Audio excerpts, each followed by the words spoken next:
Think to yourself, is this person fit to be the mother of my children or the father of my children, depending on whether it is the man or the woman who is looking into this. And if they are not fit for that, then opt for someone else. No matter how blossoming it sounds and how beautifying it sounds. As I say, you see the lamps that we have here, the light, the bulb that you have, one day it will pop.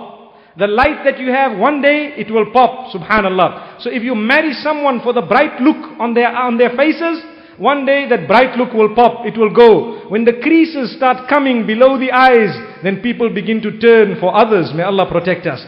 But if you married them for the heart, for what you love inside, that will only increase and develop as the years go further. May Allah subhanahu wa ta'ala grant us understanding. So Allah subhanahu wa ta'ala tells us that it is important that when a woman wants to marry, you don't block her for no reason. If you are the father of a female, you don't block her for no reason. A woman wants to marry. And Allah subhanahu wa ta'ala speaks about those who are married. When they are having a problem and they are separated, then they want to get back to their husbands. Sometimes you get family members who come to them and say, no, don't. If they want to get back and if they want to marry them or remarry them in the case where it is allowed, then in that particular case, if you block them, then you will be a major sinner. Because Allah subhanahu wa ta'ala says, don't block the females from marrying whom they would like to marry, unless obviously there is an Islamic reason for you to block it, like the man is a drunkard or he is a drug addict or he is extremely oppressive and so on. But if there is no Islamic reason, just because you don't get on with them does not mean your daughter must not marry them. Allahu Akbar. May Allah subhanahu wa ta'ala grant us protection and understanding. So Allah subhanahu wa ta'ala says in Surah Al-Baqarah, فَلَا تَعْضُلُوهُنَّ أَن يَنكِحْنَ أَزْوَاجَهُنَّ إِذَا تَرَاضَوْا بَيْنَهُم بِالْمَعْرُوفِ. In the instance of a woman who is separated or divorced, and after that she wants to get back to the same individual, if 3 divorces are not issued, only 1 was issued or 2, and she still wants to get back to that man, then you should allow her to get back if she wants. Don't block her and don't stop her, on condition that the two have arrived at an understanding of goodness. May Allah subhanahu wa ta'ala grant us from that. And Allah subhanahu wa ta'ala then tells us about the engagement. Let me clarify this for you. Allah subhanahu wa ta'ala uses the word khitbah, which means the engagement. In Islam, an engagement is only a confirmation that the two of us are going to get married. That is already an engagement. There is no party, there is no distribution of sweets, there is no nothing. All that is excess, it is culture, and it is something that sometimes we make life difficult through. The mere fact that two families have agreed that we are going to get married inshallah, or the two are going to get married, you are already engaged, subhanallah. There is nothing like an engagement ring in Islam. All that is extra, it's excess.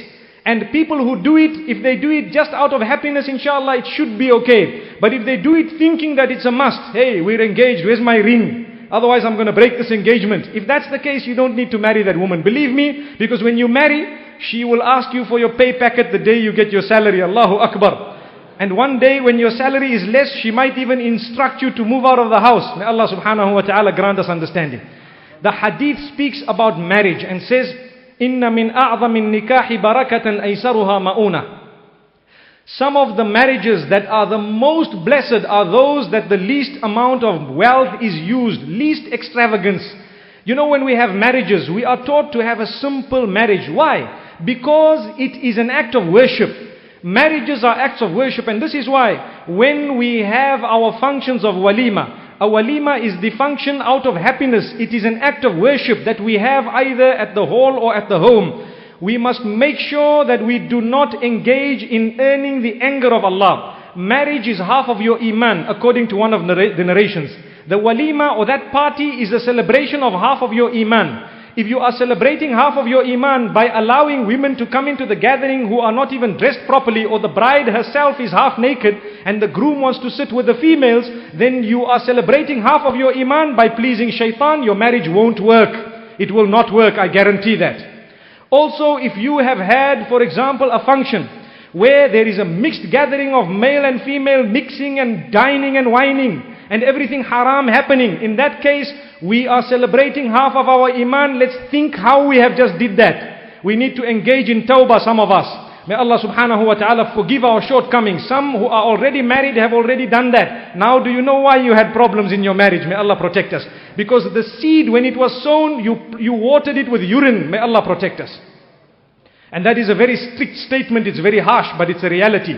Believe me, it makes us boil when we think of how people will please shaitan. May Allah not make us from that. And they won't listen to any of the ulama. They won't understand. Shaitan wants to contaminate you from the very celebration of half of your iman. That is why you'd rather not have the function if you would like to have it in a manner that will please shaitan. Feed 2 people at your house, that is enough. Feed the poor in an orphanage, that is enough. But if you would like to have gatherings where everyone besides Allah is going to be happy, only shaitan will be worshipped, then that is not the way to celebrate half of your iman. We ask Allah subhanahu wa ta'ala to open the doors for us. Marriage is one of the most important things everybody looks towards and looks forward to from a very early age. And this is why it is a reality. We need to discuss it and we need to spend our time in this regard. I think every single one of us, if ever we are getting married or we know of someone getting married or one of our children is getting married, let us instruct them and let us try and teach them to have that function or that party totally separated, gathering within the limits of Allah subhanahu wa ta'ala. Like we are in the masjid, we are totally separated. That is also an act of worship which is celebrating half of your iman. We lose it and we think it's a party. Immediately after the party they go on honeymoon, they come back separated. May Allah protect us all. It is increasing because most people, even the most religious of people, when it comes to their functions, sometimes what they do, they compromise what is right and wrong. And if that is the case, how are we going to earn the pleasure of Allah subhanahu wa ta'ala? We want children, we want offspring. The seed we sowed from day one was already wrong. May Allah subhanahu wa ta'ala never do that to us. This is why the nikah, the sunnah is to have it in the masjid, in the house of Allah subhanahu wa ta'ala. Because it is the most blessed of places. It is not the house of the president, nor the most expensive house around. MashaAllah, on the day of happiness, yes, we are allowed to be happy. We wear new clothes and we wear this and we wear that. For the brides, the message is never ever wear something that will reveal your body the day you are going for that function, because that body is a gift for your husband and not for the rest of humanity. May Allah subhanahu wa ta'ala grant us understanding. Then the next day when you attend another function and there is another bride whom your husband sees with even a better body because it is revealed, don't blame anyone besides yourself when he turns in that direction. May Allah protect us. So these are statements that require digestion. They are solid, they are serious, and they are common sense. Really, they are instructions from Allah subhanahu wa ta'ala. Marriage is a gift. It is a holy union. It is a noble coming together of 2 individuals to increase the ummah of Muhammad sallallahu alayhi wa sallam. We need to treat it like an act of worship, I think, inshallah. May Allah subhanahu wa ta'ala help our eyes open and may He forgive our shortcomings. Remember, if you've erred in the past already, I see the gloomy faces once again looking at me. May Allah protect us all. We need to engage in tawbah and istighfar. Allah is most forgiving. Allah subhanahu wa ta'ala is most forgiving, most merciful. But we will not promote vice. And we will never ever swallow words of justice when we have to utter them just to please people. Another thing I'd like to bear in mind, and I'd like everybody to bear it in mind, is that it is prohibited for us to attend a function where haram is going to happen, even if it is the nikah of your own father or brother or son or sister or uncle or aunt.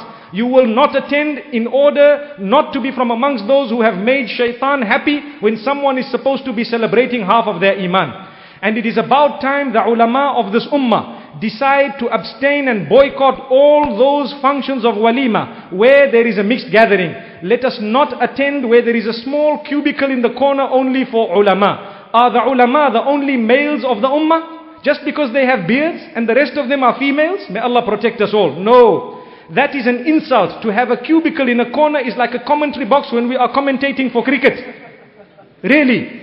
Then they want us to give commentary from there in a corner to say, please give a lecture. Wallahi, it's better we don't attend. May Allah subhanahu wa ta'ala grant us understanding. Because that is a celebration of half of iman. How can the ulama bless a celebration of half of iman being watered down by shaitan's water? May Allah subhanahu wa ta'ala grant us understanding. We have every reason to cry. Wallahi, the ummah is degenerating into chaos.